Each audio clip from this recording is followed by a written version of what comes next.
Tech ലോകത്തു നിന്നുള്ള വാർത്തകൾ. വൻകിട ടെക് കമ്പനികൾ തൊഴിലാളികളെ പിരിച്ചുവിടുന്നു. ഈ വർഷം തൊഴിൽ നഷ്ടമായത് 1,36,000-ലധികം പേർക്ക്. ടെക് തൊഴിൽ മേഖലയിലെ ആശങ്ക വർദ്ധിപ്പിച്ച് വൻകിട കമ്പനികൾ ജീവനക്കാരെ കൂട്ടമായി പിരിച്ചുവിടുന്നു. കഴിഞ്ഞ മാസം 27,000 പേർക്കാണ് തൊഴിൽ നഷ്ടപ്പെട്ടത്.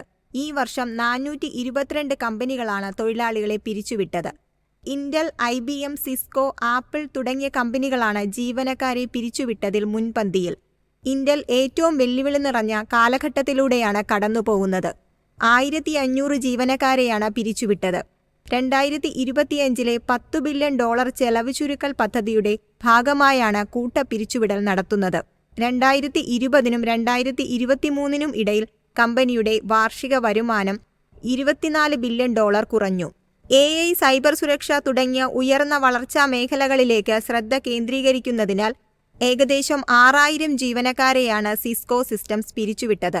ആഗോള തൊഴിലാളികളിൽ 7% പേരെ പിരിച്ചുവിടുന്നതായി സിസ്കോ സിസ്റ്റംസ് പ്രഖ്യാപിച്ചു. കൂട്ടപ്പിരിച്ചുവിടൽ നടത്തിയ മറ്റൊരു പ്രമുഖ കമ്പനി IBM ആണ്. ചൈനയിലെ ഗവേഷണ വികസന പ്രവർത്തനങ്ങൾ അവസാനിപ്പിക്കാൻ IBM തീരുമാനിച്ചതിനാൽ 1,000-ലധികം പേർക്കാണ് തൊഴിൽ നഷ്ടമായത്. IT ഹാർഡ്വെയറിനുള്ള ഡിമാൻഡ് കുറഞ്ഞതാണ് ചൈനയിലെ പ്രവർത്തനങ്ങൾ അവസാനിപ്പിക്കാൻ കാരണം. ആപ്പിളും തൊഴിലവസരങ്ങൾ വെട്ടിക്കുറയ്ക്കുകയാണ്.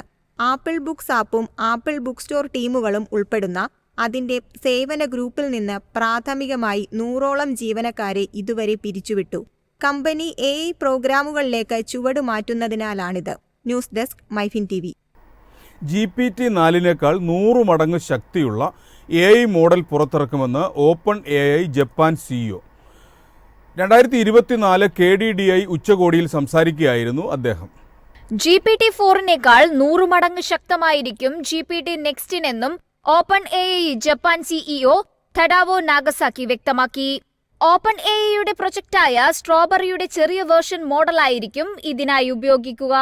രാജ്യത്ത് ChatGPT എന്റർപ്രൈസസ് സ്വീകരിക്കുന്ന കമ്പനികളുടെ എണ്ണത്തിൽ വർധനവുണ്ടായതായും ChatGPT ഉപയോഗിക്കുന്നവരുടെ എണ്ണം 200 ദശലക്ഷം കടന്നതായും നാഗസാക്കി പറഞ്ഞു.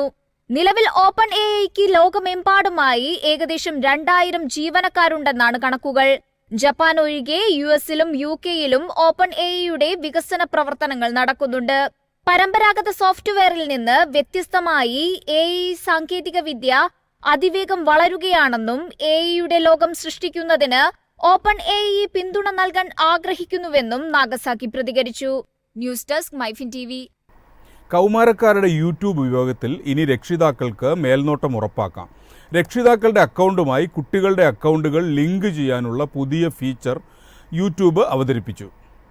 ഫാമിലി സെന്റർ ഹബ് എന്ന പേരിലാണ് പുതിയ ഫീച്ചർ അവതരിപ്പിച്ചിരിക്കുന്നത്. ഇതുവഴി കുട്ടികളുടെ യൂട്യൂബ് ഉപയോഗം നിരീക്ഷിക്കാൻ രക്ഷിതാക്കൾക്കാകും. കുട്ടികൾ യൂട്യൂബിൽ എന്തെല്ലാം കാണുന്നു, എത്ര വീഡിയോകൾ അപ്ലോഡ് ചെയ്യുന്നു, സബ്സ്ക്രൈബ് ചെയ്ത ചാനലുകൾ, പോസ്റ്റ് ചെയ്യുന്ന കമന്റുകൾ എന്നിങ്ങനെയുള്ള വിവരങ്ങൾ അറിയാനാകും. കുട്ടികൾ ഒരു വീഡിയോ അപ്ലോഡ് ചെയ്യുമ്പോഴും സ്ട്രീമിംഗ് ആരംഭിക്കുമ്പോഴും ഇമെയിൽ വഴി രക്ഷിതാക്കൾക്ക് സന്ദേശമെത്തും. ഉത്തരവാദിത്തത്തോടെയുള്ള യൂട്യൂബ് ഉപയോഗത്തിനായി കുട്ടികൾക്ക് ആവശ്യമായ മാർഗനിർദ്ദേശം നൽകാൻ രക്ഷിതാക്കളെ പ്രാപ്തമാക്കുന്നതാണ് ഈ പുതിയ സംവിധാനം. News desk, Myfin TV. X കണ്ടന്റിൽ നിയന്ത്രണം കൊണ്ടുവരണമെന്ന് കാലിഫോർണിയ. സോഷ്യൽ മീഡിയ കമ്പനികളെ നിയന്ത്രിക്കാനുള്ള സംസ്ഥാനങ്ങളുടെ അധികാരം സംബന്ധിച്ചായിരുന്നു കേസ്. അപ്പീലിൽ എലോൺ മസ്കിന് ജയം. തെറ്റായ വിവരങ്ങൾ, സൈബർ ബുള്ളിയിങ്, വിദ്വേഷ പ്രസംഗം, തീവ്രവാദം എന്നിവയ്ക്കെതിരെ സോഷ്യൽ മീഡിയ കമ്പനികൾ നിയന്ത്രണം കൊണ്ടുവരണമെന്നും ഇത് സംബന്ധിച്ച് മോഡറേഷൻ റിപ്പോർട്ട് സമർപ്പിക്കണമെന്നായിരുന്നു കാലിഫോർണിയ മുൻപോട്ട് വെച്ച നിയമം. ഇതിനെതിരെ US ഭരണഘടനയുടെ ആദ്യ ഭേദഗതിക്ക് കീഴിലുള്ള ആശയവിനിമയത്തിനുള്ള സംരക്ഷണം ലംഘിച്ചുവെന്നാരോപിച്ച് നിയമം പ്രാബല്യത്തിൽ വരുന്നത് തടയാൻ ഇലോൺ മസ്ക് കേസ് നൽകുകയായിരുന്നു. എന്നാൽ പുതിയ കാലിഫോർണിയ നിയമം നടപ്പാക്കുന്നത് താൽക്കാലികമായി നിർത്തിവെക്കാൻ വിസമ്മതിച്ച കീഴ്ക്കോടതി ജഡ്ജിയുടെ തീരുമാനം സാൻ ഫ്രാൻസിസ്കോയിലെ 9ാമത് US സർക്യൂട്ട് അപ്പീൽ കോടതിയിലെ 3-അംഗ പാനൽ അസാധുവാക്കി. ടെക്സസിലെയും ഫ്ലോറിഡയിലെയും സോഷ്യൽ മീഡിയ കണ്ടന്റ് മോഡറേഷൻ നിയമങ്ങൾ US നിയമത്തിലെ ആദ്യ ഭേദഗതിക്ക് വെല്ലുവിളി ഉയർത്തിയിട്ടുണ്ടോ എന്ന് പുനഃപരിശോധിക്കാൻ മേയിൽ US സുപ്രീം കോടതി കീഴ്ക്കോടതികൾക്ക് നിർദ്ദേശം നൽകിയിരുന്നു. കൂടാതെ കണ്ടന്റ് നിയന്ത്രണത്തിൽ സ്റ്റേറ്റുകൾക്കുള്ള നിയമം ആദ്യ ഭേദഗതിക്ക് കീഴിലുള്ള ആശയവിനിമയത്തിനുള്ള സംരക്ഷണത്തെ ബാധിക്കുന്നുണ്ടോ എന്ന് പുനഃപരിശോധിക്കാനും കീഴ്ക്കോടതികൾക്ക് നിർദ്ദേശം നൽകിയിട്ടുണ്ട്. News desk Myfin TV. ഒലയുടെ ഇലക്ട്രിക് ഓട്ടോ ഈ വർഷം പുറത്തിറങ്ങും. കൂടുതൽ സ്പേസും കുറഞ്ഞ വിലയുമാണ് ഒല നൽകുന്ന വാഗ്ദാനം. രാഹി എന്നാണ് മുച്ചക്ര വാഹനത്തിന്റെ പേര്. പാസഞ്ചർ ഗുഡ്സ് ഓട്ടോകളും ഉടനെ പുറത്തിറങ്ങും. നിലവിലെ ഏറ്റവും കുറഞ്ഞ വിലയിലായിരിക്കും 3 വീലർ. മറ്റു ഓട്ടോകളെക്കാൾ കൂടുതൽ സൗകര്യങ്ങൾ ഇലക്ട്രിക് ഓട്ടോയിലുണ്ടാകും, പ്രത്യേകിച്ച് സ്ഥലം, സൗകര്യങ്ങൾ എന്നിവയിൽ. നിലവിൽ ബജാജ്, മഹീന്ദ്ര, പയാജിയോ, ആപ്പെ എന്നിവർക്ക് കടുത്ത മത്സരമാകും ഒലയിൽ നിന്നുണ്ടാകുക. ഒല സ്കൂട്ടർ പോലെ രൂപകൽപ്പനയിൽ മിനിമലിസം ആയിരിക്കും ഓട്ടോയുടെയും പ്രത്യേകത.